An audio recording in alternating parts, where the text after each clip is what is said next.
Hello everybody, this is Danny from Deep South Homestead. We're out here this morning. Sun's not up yet, it's still kind of dark.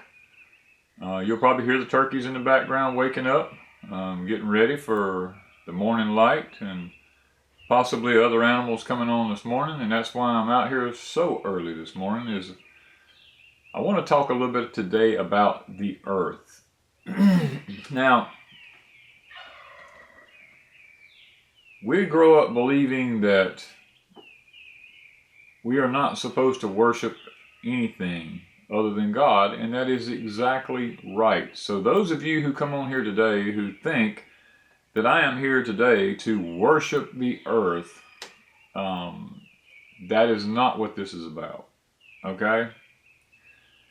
Now, those of you who come on here today and don't want to know that there is some sort of tie-in between the earth and us as humans and God, then you're going to be disappointed today. So, without going any further about that, I look around today and the earth is not what it was when I was a kid. Things has changed drastically. Those of you who are older can remember some of the commercials we used to have on TV when we were kids. Remember the older Native American Indian that was sitting there just looking beside the river, and it showed trash floating down the river, and it showed a tear running down his face like this, showing the sadness that he had for the condition of our land and our earth.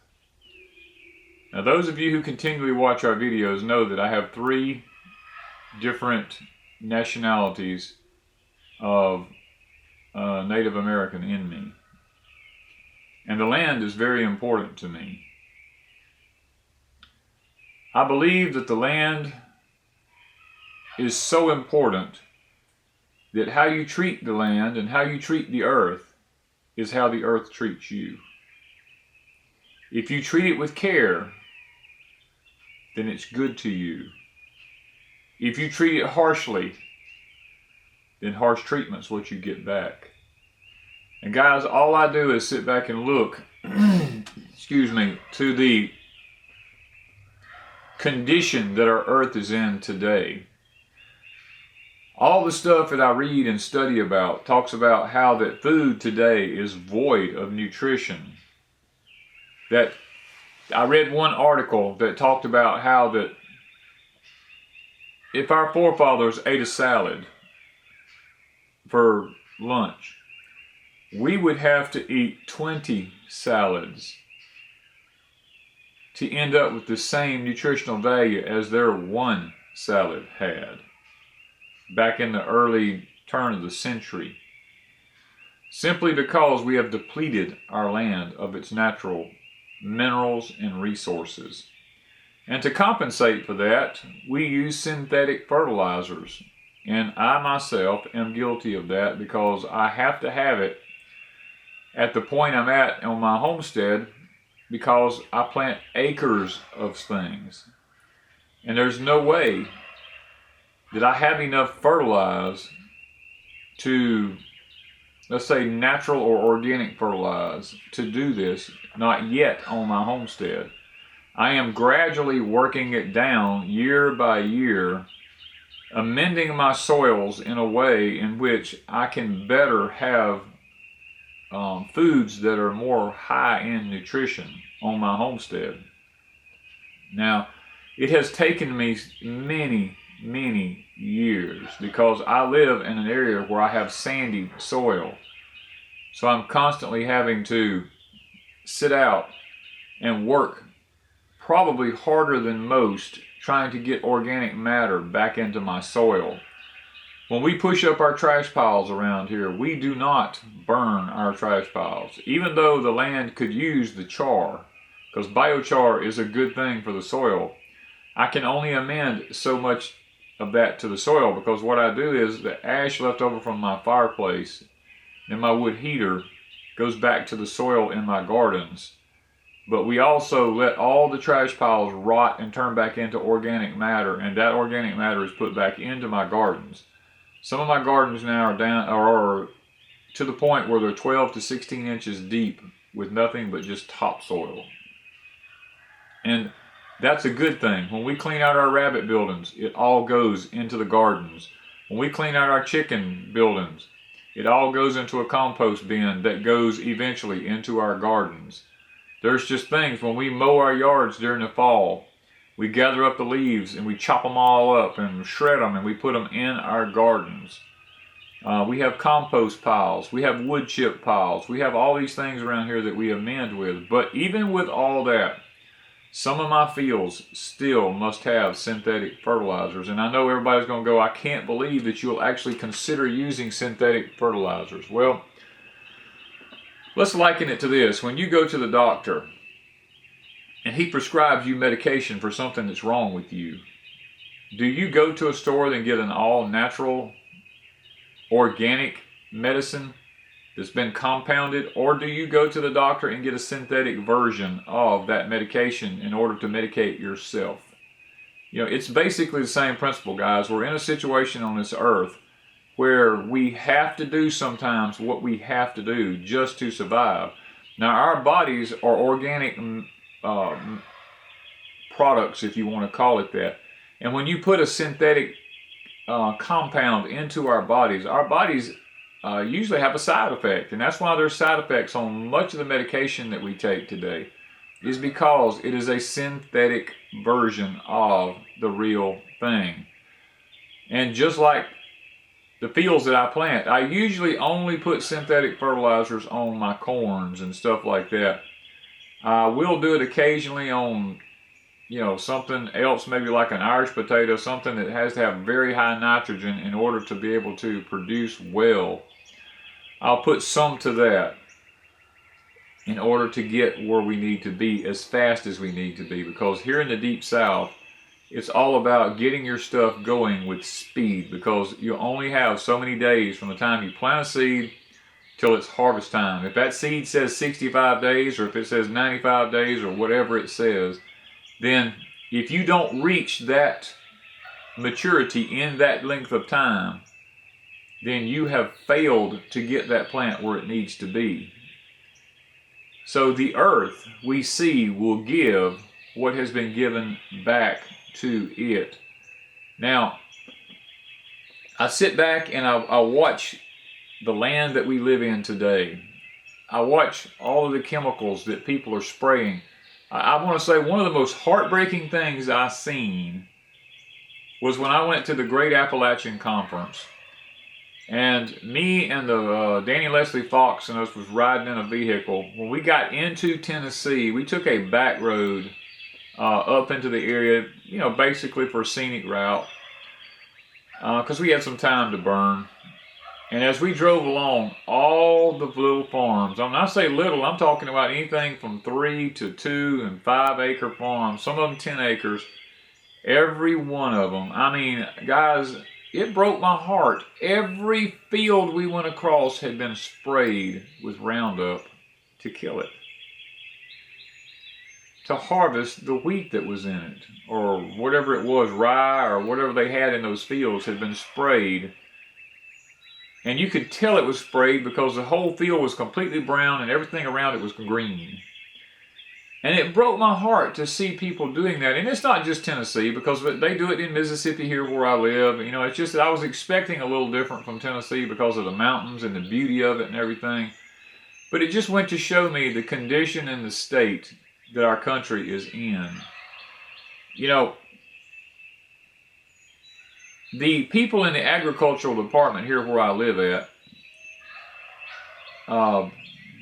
back some 10 to maybe 20 years ago, when Roundup was, or glyphosate was actually coming on the scene, they would tell all the farmers, and my dad was one of them, they would tell him, oh, Roundup, once it hits the soil and it rains on it, it only lasts for a short period of time and it just goes away. It's no longer at the top of the soil.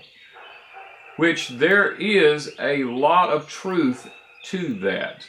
because once you study the makeup of it and how it affects the soil, that was the honest truth. But what they failed to tell my father was that the Roundup actually goes down into the soil to the bedrock layer and it stays dormant there. And if you turn it up, then it becomes back up on the surface again. And the more years you do that, the more those layers build up in that soil level. And you eventually will poison your soil completely to where you can't grow anything other than a Roundup ready seed. Now, guys, that is what has happened to our land and across America. Y'all hear the dogs in the background. We have neighbors who have dogs, and it's quite annoying, but there's nothing I can do about it at this point.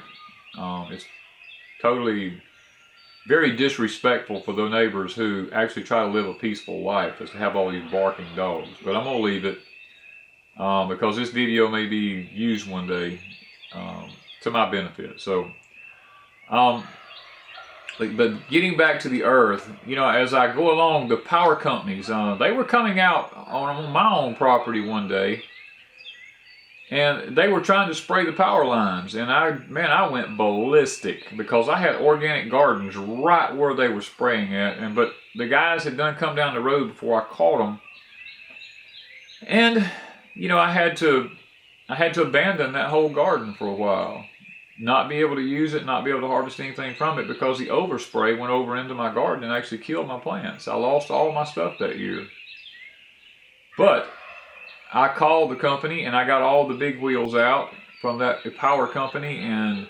basically we come to an agreement that if I put up an organic sign that says no spraying, that they would not spray here anymore, and that they would only trim trees, which I'm perfectly fine with someone coming through just trimming limbs. I don't have any problem with that and grinding it up with a chipper. As a matter of fact, a lot of my mulch that I have come from them doing just that on my property. They came through and cut all the limbs off and ground it all up, and I told them, I said, look, you don't even have to haul it off, just dump it right back here on my property. And that's where I'm getting a lot of my Back to Eden garden chips from. Because you see, the whole thing about our earth is I liken our earth to like a bank account. A bank account is only as good to you as you are to it. It's a lot like a marriage. You get back what you deposit into it. And if you don't deposit anything into it, you can't withdraw anything from it. So if you have a soil that you're constantly depleting from its nutritional value, you can't expect it to give you anything back. It's just like a bank account. Once you have drawn all the money out of that account no longer has anything to give to you. A marriage is the same way. If you no longer put anything into a marriage to make it a successful marriage, and you keep withdrawing and withdrawing and withdrawing from it, there comes a point where it ceases to be a marriage anymore. And the earth is the same way. If you do not put back into your soil what you've taken from it, then you cannot expect to get anything back from the earth. Now, will it grow stuff? It will grow stuff. It will produce stuff. But its minerals and its nutritional value will be very minute for what you need to be able to survive. And I look around at all, and I know we have those that doesn't believe in chemtrails. I don't see personally how you can't. All you got to do is look up to the skies, and you can tell the difference in a contrail and a chemtrail. Do your historical study. Do your scientific research about the atomization of air that behind an airplane can run 6 to 7 miles behind it, and it dissipates because of the vapor in it. But when you have something that goes from horizon of the earth to horizon of the earth and it doesn't dissipate, that, my friends, is a chemtrail. And then you go back and study the military, and you will see that the military began to use this stuff not shortly during the Vietnam era, some point during there, maybe the latter part of World War II or Korean War. They began to experiment with the use of chemtrails, and they say chemtrails. or they sprayed aluminum into the atmosphere to reflect radars off and stuff like that. So we know that they do it. But as this stuff falls down to our earth, it changes the pH in the soil unnaturally. It raises it unnaturally. And we think that we don't need any lime because our pH is high. And if you don't believe me, we have here where I live at now, and I'm noticing it on the interstates everywhere. I call it the dead top syndrome. Because if you ride down the road and you begin to look at all the treetops are dying. The bottom of the tree will still be green, but the top of the tree is dying. And it's everywhere, the oaks and stuff. Now the pine trees haven't started here yet doing it, but most of the hardwood or the deciduous trees here are beginning to die from the top down. And it's kind of funny that the seed companies have come out with aluminum resistant seeds now. If aluminum is not messing with the soil and is not being sprayed on the soil, then why would you need an aluminum resistant soil, a seed for the soil? According to the scientific research I've been able to find out on this, the aluminum binds up the phosphorus in the soil so that the plants cannot take up phosphorus, therefore depleting the plants of the very vital nutrient that it needs, the phosphorus. So we see that the plants will take on a purplish tint and stuff like that, and they don't get the cell structure that they need, and they don't do very good at all. And we wonder why our plants are not producing like they should. Guys, when you tamper with the earth can only give back what is given to it. And we see that this is happening all around us everywhere. Our soil has been poisoned. Our water is being poisoned. I noticed today, you'll look everywhere. There's all these municipalities going in, pumping water out of the ground. They're putting fluoride in it. They're putting chlorine in it. They're putting all these antibacterial things in it, saying that, oh, we've got to do this because the water is toxic now. Well, the earth, my friends, is crying out because it's in pain. If any of you study the Bible, you will see that in the latter end of an age, as the Bible calls it, the last days of an age, that the earth goes into what's called birth pains. And these birthing pains is much like, it describes it much like a woman going and travailing in birth pain as she cries out because of the pain that her body goes through. That the earth is going to do exactly the same thing. And it says we will have volcanoes happening in different places. We'll have earthquakes happening in different places.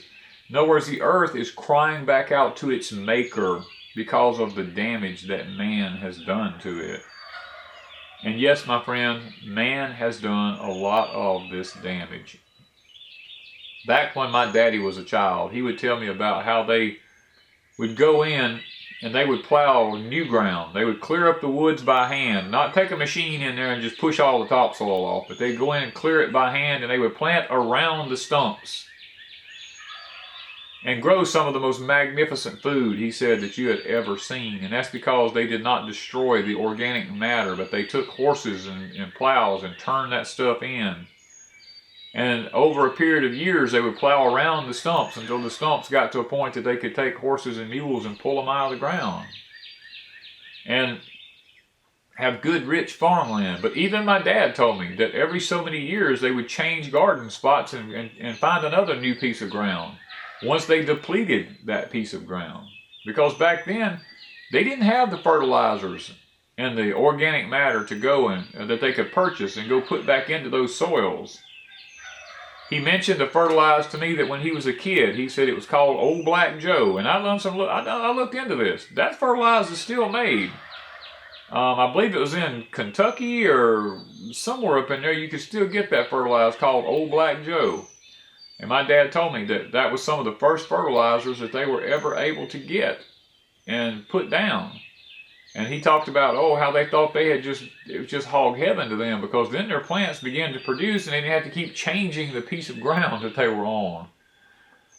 And he talked about how that they would go into the woods with number 3 wash tubs, and they would come back out with number 3 wash tubs full of huckleberries and blackberries and mayhaws and all of these fruits, mulberries and stuff like that nature just had to give naturally.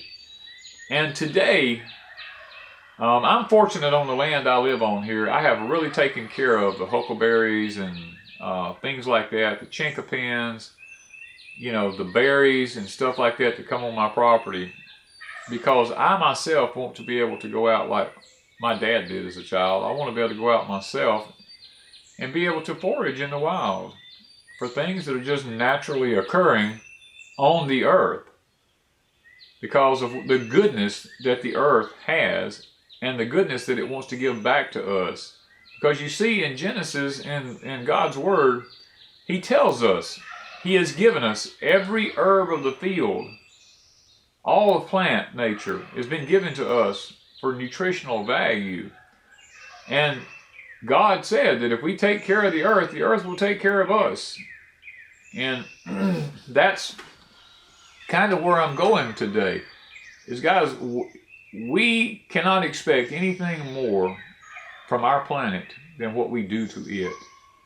If we're kind to our planet will be kind to us. If we treat our planet harshly, then our planet will treat us harshly. And the sad part about it is you won't see an immediate result from it.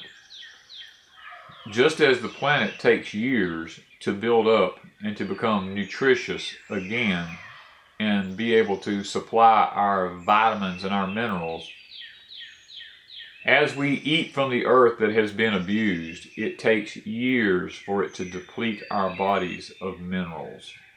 Because you see, the food that you go to the grocery store and buy today is nothing more than cardboard. Because everything in that grocery store has been irradiated. It's had radiation ran through it to extend its shelf life. Which means that when you eat it, there are no enzymes in it to break that food down in your body, and your body's stomach acids have to create more acids to be able to break this down, and voila, we end up with acid reflux.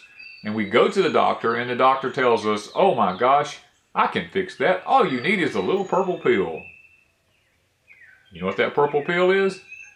It's a 24-hour supply of hydrochloric acids that your body needs to be able to break food down, because it has been irradiated and there is no longer any enzymes in it to break it down naturally in your system. So therefore, they want to put those enzymes back into your body through the use of a pharmaceutical synthetic version of a drug. Guys, this is one of the reasons that we do Deep South Homestead. It's just a simple fact. Grow your own food. Do the best you can. Now, is it going to be perfect? There's no such thing now, because we're being hit from above, below, everywhere else. And there's no way we will ever have the food that our forefathers had. Now, you might get you a hoop house or a greenhouse or something like that and put inside it the most perfect environment, growing environment, and you might be able to amend it with enough stuff that you'd be able to get back some of the nutritional value that your forefathers had. But those of us that don't have the money for that, like me, and have to farm out in the open air, guys, we have to take what Mother Nature gives us. And whatever mankind wants to spray down and put on top of us, it is what it is. You're not going to live forever. You know, you just have to do the best you can do and wash it and clean it up the best you can. There are ways to clean fruits and vegetables. But if you go to a grocery store and buy your food, I don't care if you wash it in vinegar water. I don't care if you wash your soapy water, whatever you wash it in. Guys, it's not the fact that something's been sprayed on it. It's the fact of what's been put into it. Because you see, your tomatoes comes from the grocery store were picked green. They were injected with ethylene gas to ripen them.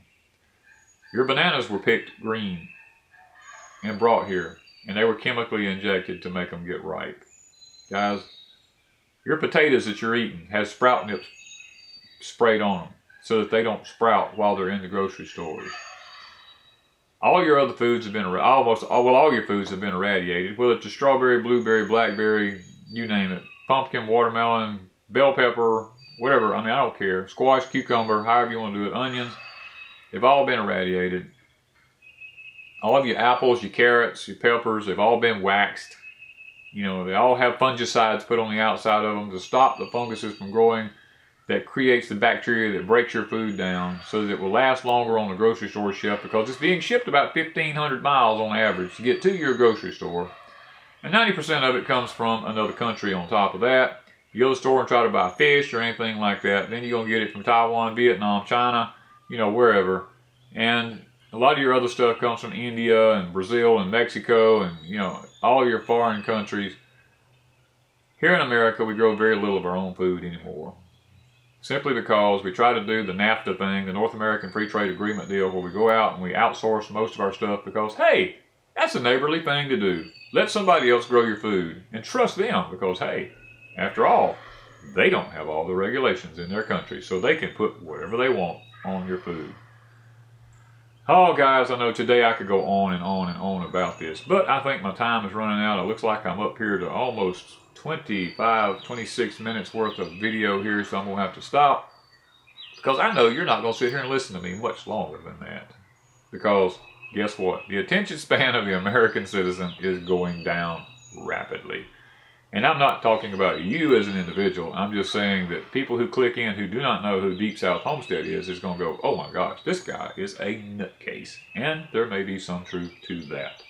So, without any further ado, I'm going to say goodbye, sayonara, however you want to say it. I will be back next Tuesday with another topic, hopefully. And guys, we have a ton of stuff going on. I hope you had a good Easter, if that's what you call it. Pesach, Passover, whatever you want to call it. However you worshipped it. I hope it was good for you and for your families. So I'm going to get off of here and get to work because that is what we do here at Deep South Homestead. So thank y'all from Deep South Homestead.